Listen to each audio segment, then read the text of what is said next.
Hi മച്ചാമാരെ, ട്രിവാൻഡ്രം മിഷാസിലെ പുതിയൊരു വീഡിയോയിലേക്ക് എല്ലാവർക്കും സ്വാഗതം.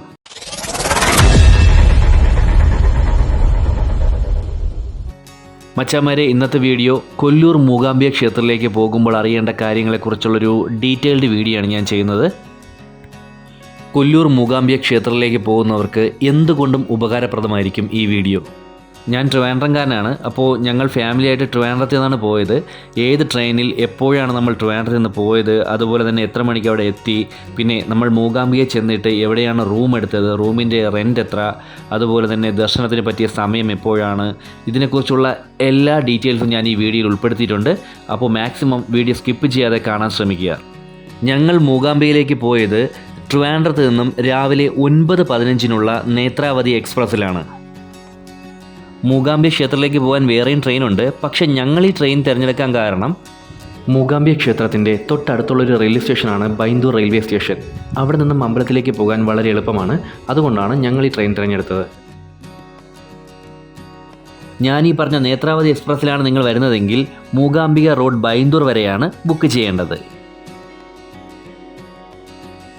രാവിലെ 9:15 ട്രിവാൻഡ്രത്ത് നിന്നും ഈ ട്രെയിൻ തിരിച്ചാൽ രാത്രി ഒരു 1:20 ആകുമ്പോൾ തന്നെ ബൈന്ദൂർ മൂകാംബിക റോഡിൽ ഈ ട്രെയിൻ എത്തിച്ചേരുന്നതാണ്. ഞങ്ങൾ പോയ ട്രെയിനും കറക്റ്റ് ടൈമിംഗ് ആയിരുന്നു. രാത്രി 1:20 ആയപ്പോൾ തന്നെ ബൈന്ദൂർ റെയിൽവേ സ്റ്റേഷനിൽ എത്തിച്ചേർന്നു. റെയിൽവേ സ്റ്റേഷനിൽ നിന്നും മൂകാംബിക ക്ഷേത്രത്തിലേക്ക് ബസ്സിലൂടെയോ അല്ലെന്നുണ്ടെങ്കിൽ ഓട്ടോറിക്ഷ പിടിച്ചോ അല്ലെങ്കിൽ ടാക്സി പിടിച്ചോ പോകാം. ഞങ്ങളൊരു 4 ഫാമിലി ആയിട്ടാണ് ഇവിടുന്ന് പോയത്. അതിൽ 9 വലിയ ആൾക്കാരും 4 കുട്ടികളുമാണ് മൊത്തത്തിലുണ്ടായിരുന്നത്. ഞങ്ങൾ 2 ടാക്സി എടുത്താണ് പോയത്. ആദ്യമൊക്കെ നല്ല ചാർജ് അവർ പറഞ്ഞ്, പിന്നെ അവസാനം പറഞ്ഞ് 1800 രൂപയ്ക്ക് 2 ടാക്സി അറേഞ്ച് ചെയ്തു.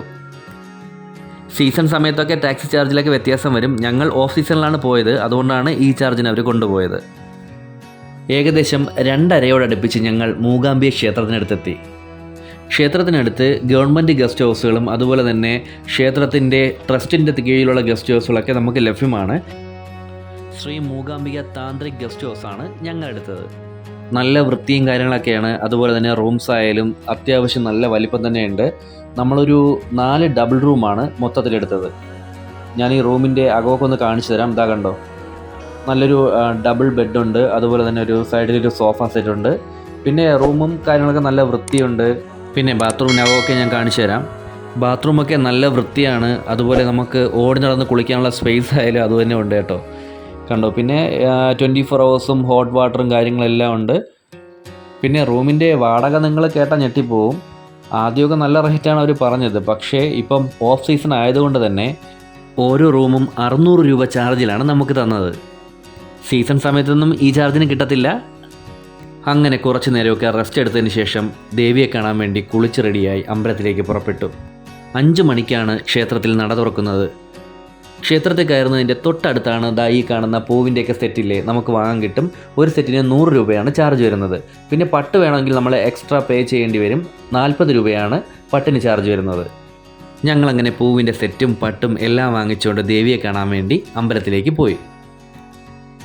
അമ്പലത്തിലേക്ക് പോകുന്നതിൻ്റെ തൊട്ടടുത്തൊരു ഗണപതി ക്ഷേത്രമുണ്ട്. ആദ്യം ഗണപതി ക്ഷേത്രത്തിൽ തൊഴുതിട്ട് വേണം ദേവിയെ കാണാൻ വേണ്ടി പോകാനുള്ളത്. അങ്ങനെ നമ്മൾ ഗണപതി ക്ഷേത്രത്തിലേക്ക് നല്ലവണ്ണം തൊഴുതു. അത് കഴിഞ്ഞിട്ട് ദേവിയെ കാണാൻ വേണ്ടി ക്ഷേത്രത്തിലേക്ക് തിരിച്ചു. ഞങ്ങൾ ചെന്ന സമയത്ത് നല്ല മഴയും തണുപ്പുമായിരുന്നു. പക്ഷേ തിരക്കൊന്നുമില്ല, നല്ല തിരക്ക് കുറവായിരുന്നു. നല്ലോണം ദേവിയെ കണ്ട് തൊഴാൻ പറ്റി. അതാണ് ഞങ്ങളുടെ ജീവിതത്തിലെ ഏറ്റവും വലിയ ഭാഗ്യം. അങ്ങനെ നല്ലോണം മനസ്സറിഞ്ഞ് ദേവിയെ കണ്ട് പ്രാർത്ഥിച്ചതിന് ശേഷം നമ്മുടെ ഒരു 3 കുട്ടികൾക്ക് ഇവിടെ ഒരു നേർച്ചയുണ്ടായിരുന്നു. ദേവിയുടെ നടയിൽ വിദ്യാരംഭം കുറിക്കാമെന്നാണ് ആ നേർച്ച. എൻ്റെ മോന് വിദ്യാരംഭം കുറിക്കാൻ നേർന്നിട്ട് ഏകദേശം 7 വർഷത്തോളമായി. ഇതുവരെയും അമ്മയുടെ നടയിൽ പോകാൻ നമുക്ക് സാധിച്ചിട്ടില്ല. അതാണ് പറയുന്നത്, അമ്മ തന്നെ വിചാരിച്ചാൽ മാത്രമേ നമുക്ക് ആ നടയിൽ പോകാൻ പറ്റത്തുള്ളൂ. അതാണ് മൂകാംബിക ദേവിയുടെ ശക്തി. എല്ലാ ദിവസവും രാവിലെ 6:30 മണിക്കാണ് വിദ്യാരംഭം തുടങ്ങുന്നത്. കൗണ്ടറിൽ ചെന്ന് വിദ്യാരംഭത്തിനുള്ള റെസിപ്റ്റ് എടുത്തു. 200 രൂപയാണ് വിദ്യാരംഭത്തിൻ്റെ ചാർജ് വരുന്നത്. അങ്ങനെ ഞങ്ങൾ വിദ്യാരംഭം കുറിക്കാനുള്ള റെസിപ്റ്റൊക്കെ എടുത്തു. എൻ്റെ മകനെയും അനുജത്തിയുടെ മകനെയും ചേട്ടൻ്റെ മകനെയുമാണ് വിദ്യാരംഭം കുറിക്കാൻ വേണ്ടി ഇരുത്തിയത്.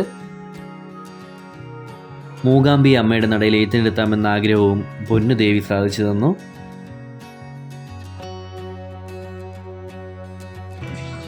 ഓം ശ്രീ മൂകാംബികായൈ നമഃ. ഓം ശ്രീ മൂകാംബികായൈ നമഃ.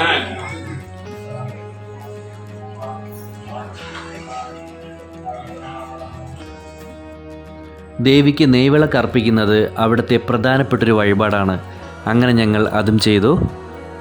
കുടുംബ ഐശ്വര്യത്തിനൊക്കെ വളരെയധികം ഉത്തമമാണ് ഈ ഒരു വഴിപാട്.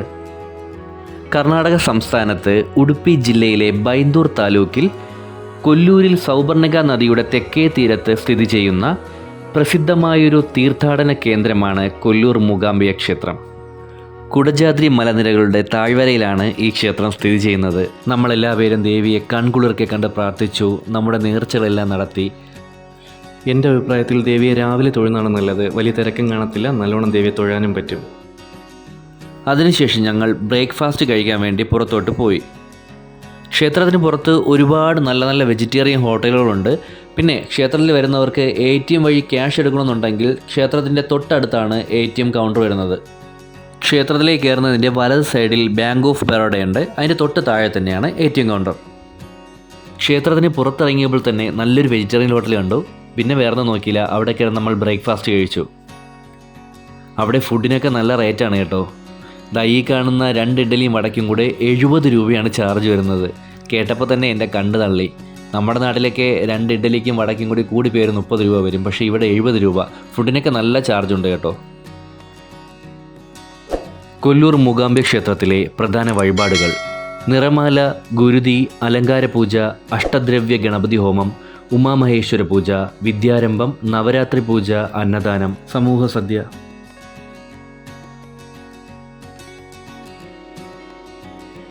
മലയാളം കലണ്ടറിൽ മീനമാസം ഉത്രം നാളിൽ കൊടിയേറി 9 ദിവസം നീണ്ടു നിൽക്കുന്ന ഉത്സവമാണ് ക്ഷേത്രത്തിലെ പ്രധാനപ്പെട്ട ആണ്ടുവിശേഷം. ഇതിനോടനുബന്ധിച്ച് മൂലം നാളിൽ നടക്കുന്ന രഥോത്സവം വളരെ വിശേഷമാണ്. രഥോത്സവം 8-ാം നാൾ വരും വിധത്തിലാണ് ഉത്സവം നടത്തപ്പെടുന്നത്. ക്ഷേത്രത്തിൽ വേറൊരു പ്രത്യേകതയുണ്ട്. 500 രൂപ നമ്മൾ പേ ചെയ്ത് കഴിഞ്ഞാൽ ഡയറക്റ്റായിട്ട് ദേവിയെ ദർശിക്കാനുള്ള അവസരം കിട്ടും. ക്യൂവിൽ നിൽക്കേണ്ട ആവശ്യമില്ല. പിന്നെ അത് ഒരാൾക്കല്ല 2 പേർക്കാണ് ഈ അവസരം കിട്ടുന്നത്.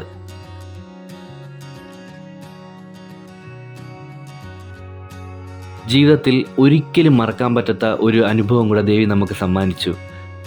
ദേവിയുടെ ശീവേലി കാണാനുള്ള ഭാഗ്യം കൂടെ നമുക്ക് കിട്ടി. ഇനി ഞാൻ പറയുന്നത് ഒരു പ്രധാനപ്പെട്ട കാര്യമാണ്. ശീവേലി കഴിഞ്ഞതിന് ശേഷം ദേവിയുടെ പ്രധാന നിവേദ്യമായ കഷായ തീർത്ഥം ഭക്തർക്ക് നൽകുന്നതാണ്. ഈ തീർത്ഥം സേവിക്കുന്നത് വഴി മാറാവ്യാധികൾ വരെ മാറുമെന്നാണ് വിശ്വാസം. ഞങ്ങൾക്കെല്ലാവർക്കും ആ കഷായ തീർത്ഥം കിട്ടി. അതും കിട്ടാവുന്നതിൽ വെച്ച് ഏറ്റവും വലിയ ഭാഗ്യം തന്നെയാണ്. എല്ലാ ദിവസവും കൃത്യം 9:30-ക്കാണ് ദേവിയുടെ നട അടയ്ക്കുന്നത്. അങ്ങനെ നമ്മൾ ദേവിയുടെ ശിവേലിയെല്ലാം കഴിഞ്ഞു. കൺകുളിർക്കെ ഒരു വട്ടം കൂടെ ദേവിയെ കണ്ടു. പുറത്തേക്ക് ഇറങ്ങിയപ്പോഴോ അതിലും വലിയ ഭാഗ്യം ദേവി നമുക്ക് തന്നു. ദേവിയുടെ അന്നദാനം കഴിക്കാനുള്ള ഭാഗ്യം കൂടെ നമുക്ക് കിട്ടി. ശിവേലി കഴിഞ്ഞ് നട അടച്ചതിന് ശേഷമാണ് അന്നദാനം കൊടുക്കുന്നത്. അങ്ങനെ നമ്മളെല്ലാവരും വയറ് നിറച്ച് ദേവിയുടെ അന്നദാനം കഴിച്ചു. അതിനുശേഷം നമ്മളെല്ലാവരും റൂമിലേക്ക് പോയി. നിങ്ങൾ ഈ ദേവിയുടെ നടയിൽ വരുന്നവരാണെങ്കിൽ ഒരിക്കലും ദേവിയുടെ നടയിലെ ഈ അന്നദാനം മിസ് ചെയ്യരുത്. അത് നിങ്ങളുടെ ജീവിതത്തിൽ കിട്ടുന്ന ഏറ്റവും വലിയ ഭാഗ്യം തന്നെയായിരിക്കും. വീഡിയോ ഇഷ്ടപ്പെട്ടാൽ ലൈക്ക് ചെയ്യാൻ മറക്കരുത്. പിന്നെ എൻ്റെ ചാനൽ നിങ്ങൾ ആദ്യമായിട്ടാണ് കാണുന്നതെങ്കിൽ എൻ്റെ ചാനലിലൂടെ സബ്സ്ക്രൈബ് ചെയ്യണേ. ഇതുപോലെ നല്ല നല്ല വീഡിയോസ് ഞാൻ ഇടുന്നതാണ്. മാക്സിമം ആൾക്കാർക്ക് ഈ വീഡിയോ ഒന്ന് ഷെയർ ചെയ്യുക. എന്തുകൊണ്ടും മൂകാംബികയിൽ വരുന്നവർക്ക് വളരെയധികം ഉപകാരപ്രദമാണ് ഈ വീഡിയോ. ഇന്നത്തെ വീഡിയോ ഇവിടെ വൈൻഡപ്പ് ചെയ്യാണ്. അടുത്ത വീഡിയോയിൽ കുടജാദ്രിയിലെ മനോഹര കാഴ്ചകളും അവിടുത്തെ വിശേഷങ്ങളും നമുക്ക് കാണാം. പുതിയൊരു വീഡിയോയും പുതിയൊരു സ്പോട്ടുമായി കാണും വരെ ട്രിവാൻഡ്രം രമേശ സൈനിങ് ഓഫ്.